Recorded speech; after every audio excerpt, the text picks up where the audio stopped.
Olá, sejam todos bem-vindos a mais um vídeo desse canal. Conforme está aí na capa, o que o STF devia saber é o título do vídeo e se refere a este livro aqui do coronel Carlos Alberto Brilhante Ustra, que foi um herói nacional que combateu a guerrilha na década de 70.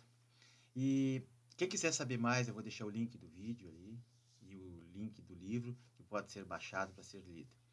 Então, esse Rompendo o Silêncio foi escrito em 1987 por o coronel Brilhante Ustra, quando a esquerda voltou ao poder definitivamente com a eleição do Sarney e começou a campanha revanchista, aquela de difamação, calúnia, contra as Forças Armadas e os militares, que impediram os comunistas de tomar o poder em 64 e foram chamados de terroristas, de torturadores e de autoritários e não sei o que, tudo aquelas falácias, né, para combater um regime que conseguiu moralizar um pouco o país. Então, esse filme, esse vídeo, é uma mensagem aos jovens que são explorados hoje na sua pureza, na sua ignorância, sendo doutrinados nas escolas e nas universidades, com uma lavagem cerebral de esquerdistas e professores que enganam as pessoas com ideologias ultrapassadas de regimes totalitários que não deram certo em nenhum lugar do mundo, que só causaram tragédia, miséria, fome, violência e opressão para o povo.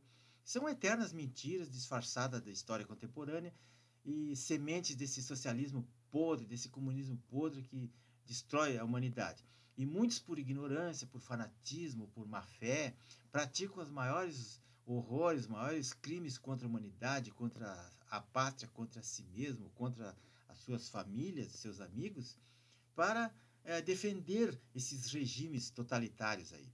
E o STF, que eu vou falar lá no final, que é o tema principal, transformou o Brasil numa ditadura do Poder Judiciário, para proteger seus chefes comunistas, seus apadrinhados, e vivem soltando bandidos, soltando corruptos, como o seu Gilmar Mendes solta todo mundo, oprimem as liberdades individuais das pessoas, censuram as redes sociais, interferem na gestão do Brasil, na competência do Executivo. Eles fazem leis, eles mudam tudo, rasgam a Constituição.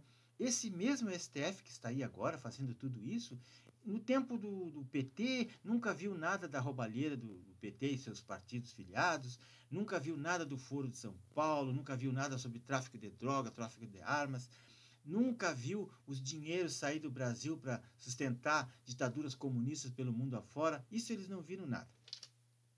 Na década de 60, a situação do Brasil, eu vivi nessa época, eu era criança e me lembro muito bem, a situação do país era insustentável. Era greve, guerrilha, desordem, inflação, terrorismo, corrupção e um movimento esquerdista que queria transformar o Brasil numa ditadura comunista do proletariado, com apoio de Cuba e da União Soviética. Então a sociedade civil, o povo todo saiu à rua e pediu ajuda dos militares para derrubar aquele governo incompetente, corrupto do João Goulart. E foi o que aconteceu. Só que, tão logo derrubaram o governo de João Goulart, a esquerda toda se uniu novamente e começaram aqueles dias pavorosos, né? Os militares foram eleitos por eleições indiretas através do Congresso, mas a oposição, a esquerda não aceitou e começou a reação armada com atentados terroristas, com bombas em aeroportos, assalto a banco, assassinatos de autoridades, sequestros. Aqui nós vemos a imagem daquele atentado que aconteceu no aeroporto de Recife, Guararapes, em 17 de junho de 66, onde foram mortas na hora 2 pessoas e 14 pessoas ficaram feridas, inclusive uma criança de 6 anos de idade. Morreram no local o almirante Nelson Fernandes e o jornalista Edson de Carvalho. Então, e aí começou, era bombas em quartéis, sequestros, assalto a banco. Aqui temos uma imagem horrível, 1968, aquela carro-bomba que jogaram contra o prédio do quartel do 2º Exército, lá em São Paulo, que matou na hora o soldado Mário Cosel Filho, que estava de sentinela, e só o estrago não foi maior, porque o carro-bomba com 50 quilos de dinamite bateu num poste antes de entrar no portão do quartel. Então ele desviou, bateu no poste, trancou ali e explodiu na frente do quartel. Se tivesse entrado e explodido lá dentro, tinha matado muito mais gente e o estrago seria muito maior. Por que fizeram uma coisa dessa, né? O que justifica um atentado como esse? E assim, ó, Dona Dilma Rousseff, que também na época fazia parte, juntamente com outras pessoas, em organizações terroristas que existiam no Brasil, que na época eram cerca de 30 organizações em todo o país, que diziam lutar pela democracia, mas na verdade lutavam pela ditadura comunista, queriam derrubar o governo. Dilma Rousseff participava de uma das mais violentas organizações chamada de Vanguarda Armada Revolucionária, Val Palmares, era o nome da organização que ela integrava. Dizem até que ela participou desse atentado lá do quartel, assalto a banco e outras violências, mas depois acabou presidente da República.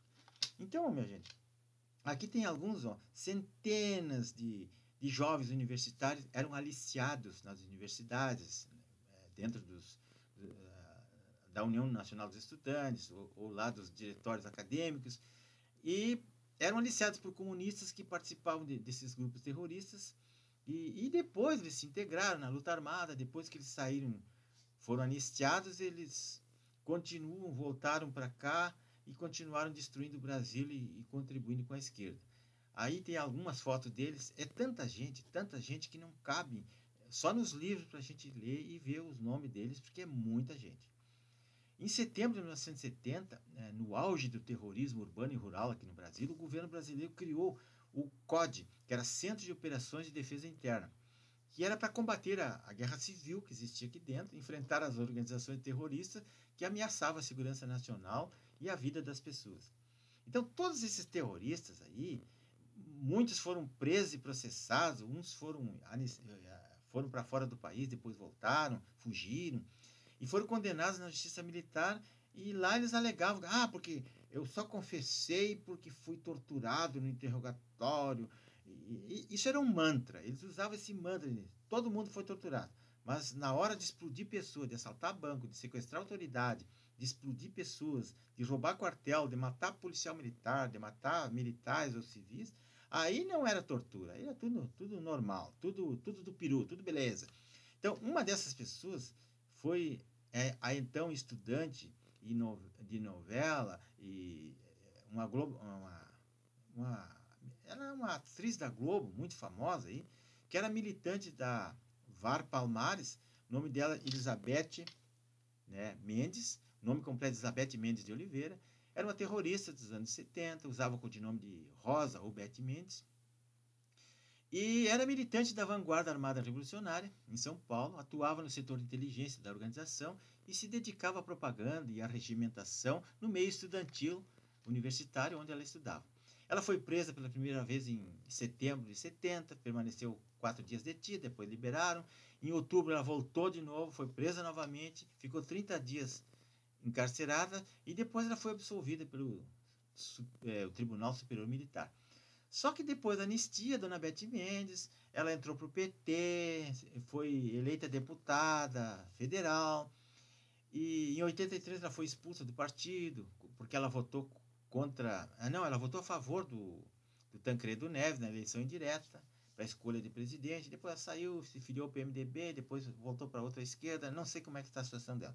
Mas em 85, ela, acompanhando o José Sarney numa visita ao Uruguai, ela descobriu que o coronel Ustra estava como adito militar no Uruguai, servindo lá. E aí ela fez um estardalhaço na imprensa para o presidente e foi para a tribuna do Senado e acusou o coronel. Esse homem me torturou quando eu fui presa e agora ele continua no exército, não sei o quê. Se o homem agiu dentro da legalidade, ele estava trabalhando pelo país, combatendo uma guerra, porque era uma guerra, e depois aí vem essa senhora e desmoralizou o coronel, ele teve que gastar, vender até o próprio carro para se defender das acusações, que na verdade nada restou comprovado, porque ele apenas chefiou um DOI-CODE, não era ele que fazia interrogatório, ele trabalhava com mais de 250 pessoas e estava lá. O governo deveria tê-lo defendido, as Forças Armadas deveriam tê-lo defendido e não o fizeram. E ele teve que arcar sozinho.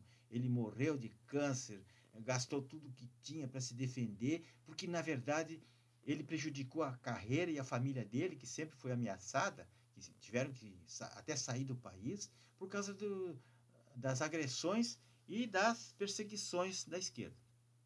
Então, pessoal, Essa gente, assim, tipo Marina Silva, senador Contarato, senador Rodolfo Rodrigues, eles têm um escritório hoje jurídico na rede para judicializar e trancar tudo que é projeto, tudo que é pauta do governo Bolsonaro, que, que diga respeito ao bem-estar do povo, e o povo que se dane. Toda essa esquerda, aliás, eles são contra tudo. São contra até o 13º de Bolsa Família, eles são contra esses projetos de saneamento básico para as pessoas tomarem água, eles são contra tudo que beneficia o povo, eles querem derrubar o governo e manter a esquerda, transformar esse Brasil numa Venezuela ou numa Cuba. E quem é que contribui para tudo isso? Quem é que está aí para prestar todo esse serviço? É o STF. Essa gente que nunca leu um livro de filosofia, essa gente que trabalha para a esquerda, que foram colocados lá para a esquerda, que só conhece a esquerda e que querem transformar esse país aqui no pior lugar do mundo para se viver. Não deixam o presidente atuar, trancam tudo e depois culpam ainda o governo. O negócio deles é fazer negócio de soltar bandidos e rasgar a Constituição, legislar e criar regime autoritário aqui que nós estamos vivendo sob esse autoritarismo. E o Senado, que deveria fazer alguma coisa, tem a obrigação de fazer e é o único que pode fazer, é omisso e nada faz. E nós estamos nessa situação. Então, pessoal, vocês querem saber mais sobre esse livro, querem baixar esse livro, querem lê-lo, vou deixar o link embaixo. Esse livro está disponível para ser lido, para ser impresso, copiado, enfim. As pessoas têm que se instruir, têm que estudar, nós temos que ler, porque é a nossa única saída. Nós não temos mais outra solução. Aqui está o meu canal, por favor, peço a todos que não são inscritos que se inscrevam, é muito importante para o canal crescer. E abaixo está o site justicaepolitica.com, ali tem links de livros para baixar, tem vídeos para serem vistos, tem também textos para serem lidos.